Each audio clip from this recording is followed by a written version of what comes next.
Unexpected Journey, Memoir of a Siberian Deportee by Juzė Avižienytė-Žukauskiene. Translated from Lithuanian and narrated by Giedrė Kumpikas, niece of the author, and by Isabelle Kumpikas, the sister of the author. Chapter 17. Life on the Collective Farm. A couple of days later, the team leader came to order us to work. It was 7 o'clock in the morning, and it was raining. My husband and the boys were assigned to work on construction right there in the village, and I, with the other women, was sent to pull flax. "What kind of pulling will it be since it's raining?" I said.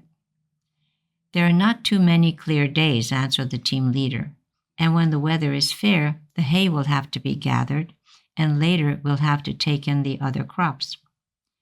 Over my silk dress, I put on a little robe, tied my hair with a ribbon, and went to the horse yard where the workers would gather in the morning and would be assigned to jobs.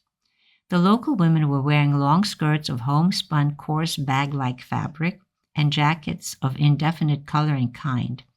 They were covered up to the eyes with kerchiefs or simply with a piece of some old material. Some were wearing pigskin boots, others had wrapped their calves with rags and were wearing bast shoes. When they saw my bare legs, my slip-in shoes, and my uncovered head, they gasped in disbelief. Some more women who had also been recently brought here came dressed similarly to me. The local women were startled, gasped, and asked if we didn't have any sturdier clothing. "Oh, you'll see with your silks. You'll be eaten alive." We had nothing else. We were all office employees, teachers, and had no special clothing. Besides, upon leaving, we took the best that we had. The team leader looked us over as if to evaluate the workforce, scornfully smiled a little from the corner of his mouth and said, "Okay, you broads, let's go." He got on his horse, and we in a group moved after him. We turned into the taiga on a marshy path, and the rain continued falling. Our silk clothes were soaked through. We marched for about an hour and still no flax. We Lithuanian women kept looking at our watches. It was already 9 o'clock when we arrived at a forest clearing and saw a sizable area of flax. The team leader assigned one of the local women as the field team leader. "Stand in line and pull, like this." She demonstrated for us how to pull and how to bind the flax. The field team leader took her stand first. We lined up and began to pull, more precisely to grope around for thin, not very high flax in the tall, thick grass. The team leader, having circled around a bit and having urged us to work conscientiously, rode away. When the women sensed that the team leader was at a safe distance and could no longer see us, immediately some had to go into the bushes, others lit a bonfire so that the smoke would keep the mosquitoes away, and all the local women in unison began to curse him. "That rat, that skunk, that creep, give him the quota, work conscientiously, and the fact that we're being soaked by the rain, eaten up by gnats and mosquitoes, doesn't cross his mind or his. Let's sit down, girls, and rest. We plodded through the mud such a long way. We can barely drag our feet, and he wants his quota." They all swarmed around the bonfire, which due to the rain was smoking more than it was burning. But that was better, because the more smoke there was, the less the mosquitoes and gnats attacked us. We Lithuanians with our thin soaked dresses were poorly protected from those bloodsuckers, and our bare hands, legs, and faces were actually glued over with those flying insects. We tried to defend ourselves as best we could. We brushed them off with our hands from our faces and legs, and our local friends sort of mocked us and at the same time pitied us. "Now you know what our dear mother taiga is." And the field team leader added, "Go and work with them. Give them the quota. They don't know anything. They're city dwellers.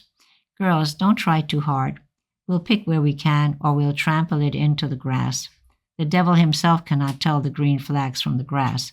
And secondly, they don't know anything, so what kind of quota can we have with such as they?" We immediately understood that the trampled flax and the unfulfilled quota will be blamed on us, and they, as experienced workers, will remain guiltless. Women, let's separate from them so they won't be able to blame us for the quality or the quota. And we will only be accountable for our work, I offered. Good, Zukauskiene, you lead. I accepted. I was born and raised on a farm, and I was familiar with all the work there. The difference was that in Lithuania, flax was pulled when it was already yellow and clean, but here, it was still completely green, lost in the grass which was taller than the flax itself. Okay. One could not pull it, but one had to pick it out from amidst the grass in small handfuls. Comrade women, I addressed the Russians. You are good, experienced workers, and we feel that if we work together, we will only hold you back. So let's do it this way. You work on your own, and we'll work on our own. Look what a smart one we have here. You think you'll do the quota? They give such quotas here that you'll exhaust yourself completely and still will not succeed. Fine. You pull and we shall see. I did not quite understand how one could pull 900 square meters of such flax. It seemed rather intimidating. Well, how we'll do. At least no one else will be blamed for it. I measured out for each one of us 10 wide steps from the edge, and we all cleared for ourselves long, narrow paths deep into the flax, and each one of us marked off her own plot. The rain stopped a little, but because of that we were attacked by mosquitoes. The buzzing even made our ears ring. They actually glued themselves to our backs, our faces, our legs. We crushed them with our hands and swatted them off our backs with handfuls of flax, but it was impossible to protect ourselves. The only thing that helped a little was the smoke. Towards evening, the weather cleared completely, and even the sun came out. It was already behind the tops of the tall cedars, and soon hid behind the dark trees of the taiga. Okay, women, that's enough. Let's go home, said the field team leader. We all jumped up and started going down the curving path toward the village. We were hurrying so that we would get home before dark.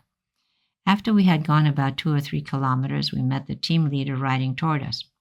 What the devil, you broads? Why did you stop working? Go back immediately, yelled the team leader. Sidor, why are you shouting? You can see it's getting dark, and it's still a long way home. The cows have come home and still have to be milked, and we have to make supper for the children. And when will we get back? In the dark? And then we'll have chores to do till morning, buzzed all the women. After all, we completed the quota, I interjected, although I had my doubts even about our Lithuanian women who had worked conscientiously. But about the Russian women, there was no doubt that they had not completed their quota. In the Soviet Union, it is allowed to do even 2 or 3 quotas. Do you know that Stakhanov completed 33 quotas during his shift, retorted the team leader, and stood barring the way with his horse. The women, paying no attention to him, started pushing past his horse through the taiga. Look at the smart aleck. It's easy for you sitting in your office, drawing up quotas with your pencil, but you stand in line with us and pull flax. Then you'll see what the quotas are like. You sit on your horse like a lord. Even the village is near for you. You try to go through these quagmires on your own feet. On and on, the furious, hungry, and tired women fired angry words. The team leader, swearing in Russian style, rode off in the direction of the flax field, and we women, cackling like geese, broke our way through the brushwork towards home. I was not accustomed that one answered superiors so roughly and insolently, and I said so aloud. What? A superior? He's a cur, an ass-kisser. He's a deportee like all of us, only he plays up to the commandant, and that's why he's the team leader, seethed the women. I had no desire to talk with them. We still had a very little knowledge about the people from here. We broke off branches from birch trees. We were striking our backs and legs. We were defending ourselves from the mosquitoes. We reached the village after the sun had set. My body was burning, as if I were in embers. My face was swollen, my eyelids drooped over my eyes, my arms and legs became covered with white blisters. At first I scratched and tore at the skin of my arms and legs until blood appeared, and rubbed my eyelids, but as I peeled my skin down to the blood, the greater was the itching. Oh, Yaroslavna, don't scratch, you'll have trouble. You must rub yourself with tar. Then the gnats won't attack you, and from the mosquitoes you can protect yourself with smoke. How could you go out into the taiga dressed in such clothing? Oh, when we were driven here, we also scratched ourselves down to the blood and smeared ourselves with tar. But now we have no blood left, so we are attacked less, our landlady comforted me. I had no tar. Besides, where could I have put myself all smeared with tar? At that time, I was still concerned with my bedding and clothing. I ran to the river, I peeled off my wet clothes and jumped into the dark water. At once the itching became less painful. Eagerly, I went deeper, where the water was colder, and poured water on my head and submerged my face. I felt some relief, but how long can one stay in the water? Returning to the hut, I felt happy, even though my hungry children and my husband were waiting. What could I think up for supper? My husband had gotten some milk and some potatoes, which were already bubbling for a long time in a pot outside on a small bonfire. There's probably nothing more pleasant, having soaked all day in the cold rain, than to feel on one's body not the stinging of gnats and mosquitoes, but clean, dry clothes, and without any worries to eat hot boiled potatoes with milk for supper. But that happiness did not last long. As soon as I warmed up, a maddening itching began. That night I began to hallucinate, thereby terrifying my husband. As soon as it was light, he ran to the hospital to the doctor's assistant. When she arrived, she diagnosed that it was Siberian fever, a serious form of malaria. My temperature was 41.2 centigrade. I was already unconscious and there was no medicine. Later, I was told that women would come to visit and would sigh and would give whatever advice each one could think of. And I was burning as if on fire. From time to time, my skin would appear to be covered with goosebumps and my body would shiver from an uncontrollable shaking. It was very dark in that windowless addition to the building where we had set up our sleeping quarters. My condition was hopeless. My husband and older sons were called back from work. They informed our doctor, Shakieniene from Kaunas. She came right away and brought some quinine, which she had taken with her when she was being deported from Lithuania. After 24 hours, I regained semi-consciousness. Somehow managing to half open my swollen eyelids, I saw a faint gleam, and in its light, my sobbing children and husband. Behind them dimly appeared some pale, faintly discernible faces. They thought that I was dying, and for that reason had lit a candle. It struck me that it was my wake, and that they were going to bury me. And with my last remaining strength, I cried out, I don't know why, in Russian, "Don't bury me in this swamp." I had no more strength in my head. A gray mass began to swirl and creak, and I sank into oblivion once again. After 3 days, I began to regain consciousness more frequently and for longer periods of time. All right? Every day I was visited by Dr. Shakieniene and by the supervisor of the hospital, Paulson. The doctor's assistant brought an iron bed from the hospital, and I was no longer lying on some planks in that lean-to, but rather in a room, and I could see the light of day. My husband did everything he could. He obtained some denatured alcohol and with it tried to reduce that burning itching. My swelling went down. After 9 days, I regained consciousness completely, but my temperature was still fluctuating between 38 centigrade and 41. It would especially go up towards evening. My doctors praised me that I was strong, that I tolerated such a high temperature, which very few people survive. I began to improve. Both doctors were still visiting me. Other women would come also. Even the supervisor of the collective farm came, as well as the team leader. With the permission of the commandant, the supervisor dispensed 10 liters of milk and 5 kilograms of flour at government price from the collective farm warehouse. And so every day I had some milk and a flour patty, which our landlady would bake for me. The mother of the supervisor, a little old lady, recalling her free life in the Altai territory and their hardships during the first years of deportation, would bring me either an egg or a small carrot or a shanushka, a flat patty with mashed potatoes. They did not have very much either, since they were a large family of 10 and their garden was the same size as everyone else's. 3 heirs, and a cow. My landlady, on the sly from her husband, who left for work very early, would give me some raspberry tea and would put in a tablespoon of honey, as they had 4 beehives. From this balsam, I was getting stronger very quickly. Actually, not so quickly. After 6 weeks, I could still not stand on my feet. In gratitude to my landlady, I gave her a bedsheet as a gift and her daughter a silk blouse. Out of joy that morning, our landlady gave me not only tea with honey, but also a glass of boiled milk with a small patty. But she was late for work. Unexpectedly, her husband returned and, glancing at the table, was stunned. He looked at his wife, his eyes blazing with rage, while she stood terrified and confused.